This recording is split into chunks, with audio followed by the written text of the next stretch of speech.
Knowing versus sensing. I shall read to you from the Divine Illiad. See thou no more with outer eyes alone, for thou hast knowing eyes to void the illusions of thy sensing. Throughout long eons man has walked his earth with eyes of outer seeing, giving belief to that earth of his body's sensing. Throughout his new eons he must walk with eyes of inner seeing, and know me in it as but visioning it in light of me, and light of him. For I am a patient God. I patiently await awakening men. Awakening man is he who knows the light of me in him. Man may choose his own eons for his awakening, but know me he must. Until that day, man's agony of unknowing shall be man's alone. His knowing must be his own desiring. Wherefore, be thou slave to thy sensing. Rise thou above thy sensing. Be me in thy knowing. We live in two universes, the universe of sensing and the universe of knowing. The universe of sensing is the visible, material, electric universe of motion with which we are familiar. The universe of knowing is the invisible universe which we cannot sense. Man begins his existence upon this earth with sensing only. He has no knowledge whatsoever when he begins. He lives entirely in the instinctive electric universe of sensing. The nerves of his body are what makes him aware of his material existence. Sensation is what he feels with his body. He is electrically aware that he has a body. Electrical awareness of his body does not mean that he knows anything because of that awareness of his body. Sensing and knowing have no relation to each other. Sensing consists of vibrating waves of two lights of matter in motion. Knowing consists of the one light of spirit which is still. The one still light of knowing centers all motion, just as the still fulcrum centers the moving lever. There is no motion in a fulcrum. All motion is in the moving lever, which extends from the fulcrum. Likewise, there is no power in the moving lever which extends from the fulcrum. The power which is manifested by the lever is in the fulcrum upon which the lever oscillates. Those who manifest God's knowing are moving levers which oscillate upon the still fulcrum of God's one light of knowing. They first manifest him through the senses as motion. They then become him through conscious knowing. Civilization progresses in cycles of unfoldment, just as all things in nature unfold in measured cyclic periods. The cycle of transition of men from one stage to the next is 9 years. Every 9 years of man's journey through life and death, he becomes transformed. The desires of his childhood, boyhood, youth, and manhood change as he acquires knowledge and experience because of having passed through those stages. The cycle of transformation of mankind as a whole is approximately 2,500 years. Civilization is forever in transit. Life is a journey from unawareness of anything but body to full awareness of mind in body.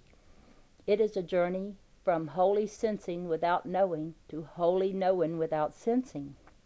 It is a long journey of many millions of years of just pure physical sensation of the body of man before spiritual consciousness begins to dawn upon him. Man has passed through those millions of years of jungle life, of sensing, and has recently emerged from that jungle into the dawn of conscious knowing. He has begun to know God in him, and for a few thousand of those many millions of years, he has been searching for that God of which he has been vaguely aware, through the hearing of inner whisperings within him, and through the teachings of messengers whom God sends periodically for the purpose of nurturing that growing awareness. But our state of civilization is still very low. We are hardly far enough beyond the edge of the jungle to classify ourselves as other than barbarians.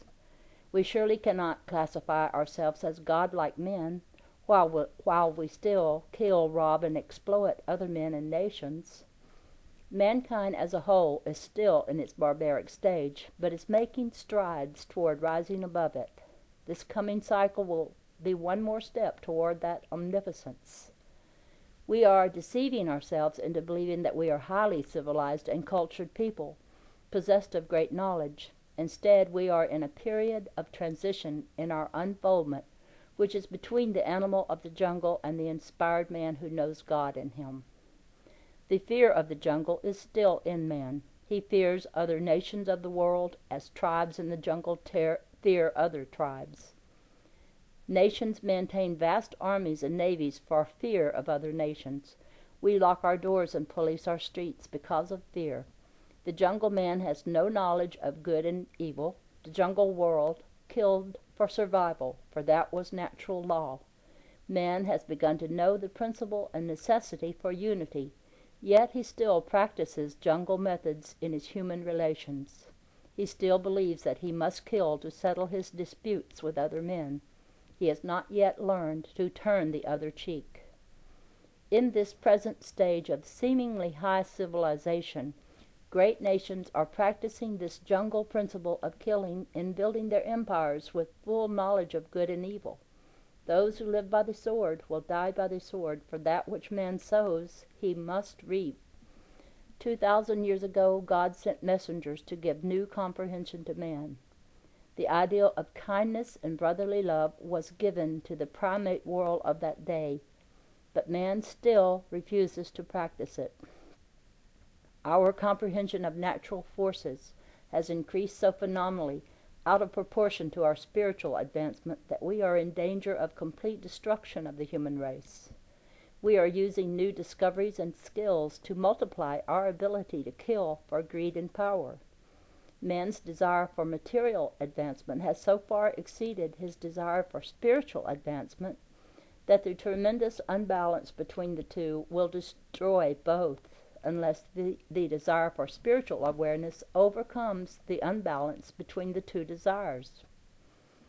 During those eons in which man knew nothing, living wholly as instinctively controlled and electrically sensed animals, he created absolutely nothing, just as animals create nothing. The apparent creations of animals, such as a spider's web or the nest of a bird, are created by the one thinker controlling his creations through instinct.